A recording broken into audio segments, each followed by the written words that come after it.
Welcome back. You're watching All Angles. Joburg Water will continue to implement Stage 2 water restrictions. Now, this despite the stabilisation of the supply in the commando system. The utility says that the Brixton and Crosby systems are stable, while Hursthill remains low. Helen Joseph and Rahima Musa hospitals, meanwhile, have adequate supply. Let's discuss this further. We're joined by Joburg MMC for Infrastructure, Mpho Sesedinyane. MMC, thank you very much for joining us this afternoon. Perhaps give us a basic understanding for a resident of Joburg who has now sat without water for a number of days, that the stage 2 of water cuts remaining in place, the major reason that is contributing to the delay in the return of water. Thank you very much for having me, and let me take this opportunity to greet also the viewers out there. Look, we want to take this opportunity to talk to the residents, especially that are affected, that have been without water for about 20 days now, which includes areas such as Ward 50, 58, 69, 86, and 87. And the reason being is the problem of the water pump from the reservoir.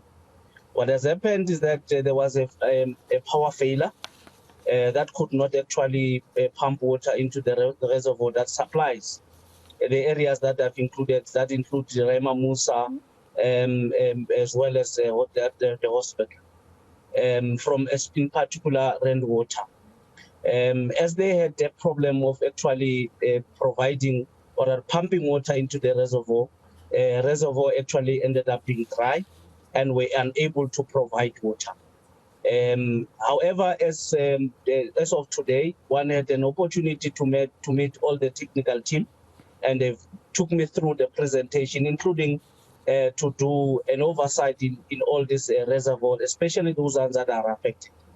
And I can confidently and confirm now that in the areas that are affected, a few of them have started to get water because the power is back and we're able to pump water into this particular reservoir. However, there's still a very minimal in some of these areas that are unable to get water due to the reservoir not in actual fact be in a position to provide and pump water enough. So you'll have other areas that will actually have a low pressure as far as the water is concerned due to this the crisis of the reservoir that is unable to pump enough water as expected. But I can confidently confirm that what is happening is that in the next 4 or 5 days, we are expecting that the reservoir should be full capacity to provide water to our people.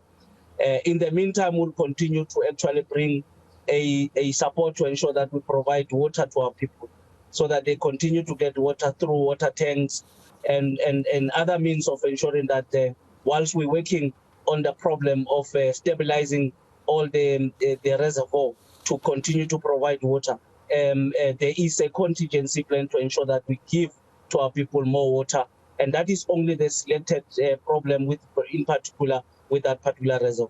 MMC, I'm going to put it to you that this is probably then, because you're saying that there is a capacity or there is still water, that this might be an infrastructure issue, and there might have been some legacy issues of the lack or minimal maintenance of our reservoirs and the rest of the water infrastructure in the city of Johannesburg. I'm just wondering if you've had, just based on your engagements, if there is a medium to long-term plan to make sure that a maintenance program is established and maintained so that these areas don't go. I mean, 20 days without water, MMC, even you would agree that that is simply unacceptable. No, absolutely. Spending such time without water remains a biggest challenge. But I think the issue here is not necessarily about the infrastructure itself that is unable to provide water or that requires that we actually do the maintenance and upgrade of the infrastructure. But the issue here is about the power that was actually created the problem for us to be in a position to actually give our people this water. However, what we would have actually talked to was to also say what is it that we need to do, and part of that was also to actually look into the longer plan to actually resolve this issue permanently. And amongst them is to build new reservoirs that will actually be building new reservoirs for the next financial year.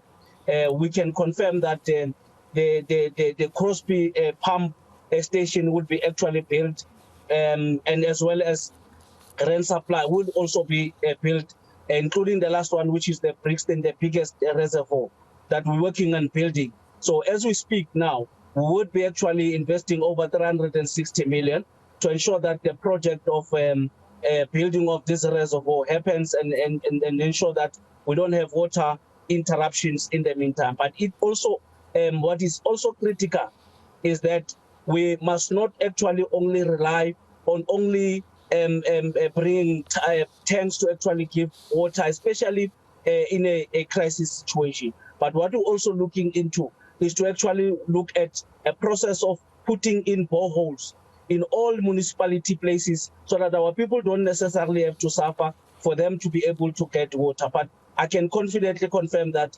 is the issue of power that has created the problem of pumping water into the reservoir. Once the power is not interrupted, there's got enough and sufficient power, we can be able to make sure that the water is done. But of course, the issue of power is a ESCOM matter that requires to actually look into that. But we'll have to come up with a contingency to say, should we have a power failure, what is it that we need to do to make sure that we are able to mitigate against that particular situation. So you have indicated to us, MMC, that Rahima Musa Hospital, Mother and Child Hospital, as well as Helen Joseph, do have a steady supply of water at the moment. But what other areas within the city have been affected by the issues with this reservoir that you've just talked about, and timelines in terms of when we're going to see a full restoration? We can confidently, as I'm talking to you, I'm here at Helen Joseph, where we actually bringing another supply to ensure that where the reservoir is unable to provide water, there is a contingency, including the truck that are pumping into the tanks of the hospital so that there is no service delivery crisis when it has to do with water. Rahima Musa can also confidently confirm that is also back fully, is getting its water without any other crisis, including the University of Johannesburg that also was affected, including various schools as well that had the same problem, including the SABC and areas that are also in this crisis would be your Sophia Town, Brixton, and as well as Coronatialville, where it has a problem of that power supply. I mean the water supply. But with the work that has been done up to so far, we can confidently and confirm that the work actually is improving. We are expecting in the next 5 days the full capacity of water. We want to appeal to the residents that are affected at the moment to actually allow us to actually put more work in terms of dealing with this particular issue. There would be from time to time a communication to request that our residents actually go to a level 2 in terms of mitigating dealing with the issue of water and all of that, and including the houses that are actually on the lower surfaces will continue to get water. The only challenge would be those ones that are on the high hills in mountains and all of that. They will actually get a lower volume of water because of the pressure that is actually getting to be able to bring full capacity of water. So that would be our plea to our residents to allow us to push and make sure that water is actually restored with speedily so. Thank you very much for those details, MMC. And I must say it is an easy mistake to make. Water power, we're getting cuts on both ends, so it is an easy mistake to make. That is Joburg MMC of Infrastructure, Mpho Sesedinyane there, giving us an update on the water shortages in parts of Johannesburg and the work that they are doing to resolve that in a speedy manner for residents who've sat without water for 20 days.